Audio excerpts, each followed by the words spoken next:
Zoti edhe pse e ka kriju njeriu, asnjëherë nuk e ka lënë të vetmuar ose të paudhëzuar ose diçka të ngjashëm, pra me lënë anash. Kështu që në shumë aspekte, por në këtë rast mos i po flasim vetëm për ëndra, edhe ëndrat i ka thënë me kuptime të ndryshme.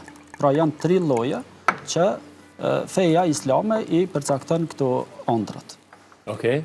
Kështu që Zoti ka dashur me na tregu që nga një aspekt je edhe i lirë me pa ëndra nga vetë trupi i njeriu, nga shqetësimet e ditës, pra nga njeriu vetë. Cilat janë 3? Po kjo është pra lloji i parë është, nëse e renditëm zonë fillova nga e fundit, e para është që ndodh ëndrat si vinë një mesazh nga ana e Zotit. E para? E para është nga Allahu Azza wa Jall. Pra e para vjen si mesazh ose një lajm ose diçka e ngjashme nga Zoti, te një rob, te një njeri. E dyta vjen edhe ka mundësi pra nga shejtani, nga krijesat e padukshme, pra shejtani. Edhe lloji i tretë është nga shqetësimet e ditës ose më thonë për me kuptu ma lehtë nga vetë njeriu, nga truni vet.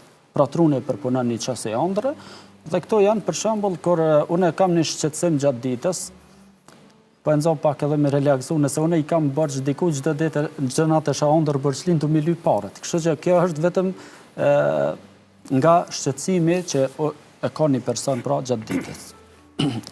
Pse shihen ëndrat, pra kjo është ajo e para, nëse janë prej Zotit, prej Allahut, ato a shohim të gjithë ëndrat tilla që vinë prej Zotit? Të gjithë njerëzit, po. Të gjithë shohim. Të gjithë ka mundësi me pa ëndra. Prej kujt i kemi, a i kemi prej Zotit, a prej shejtanit, a prej shqetësimeve të ditës? Zakonisht ëndrat që vinë prej Zotit, ato vinë edhe me ndjenjen që ti në ëndër je shumë i qetë. Pra kur e sheh një ëndër, je shumë i qetë edhe e ka një kuptim që ta lën të ngulitet ajo në kokë. Qysh e pash këta ëndër, vërtet ke pak e mahnetshme, por unë në ëndër kesh shumë i qetë, kesh i lumtur, e kështu me radhë. Ndërsa kur me dallu pse është prej shejtanit, është kur e shohim të frikshme ose dikur që e sheh veten duke ikë, duke ndjek ndonjë qen, gjarpër ose kështu me radhë. Okej. Dhe kur është nga shqetësimet e ditës, ajo është dihet pra kur varet se çfarë shqetësimi ka gjatë ditës, ashtu mundet me pa edhe në ëndër.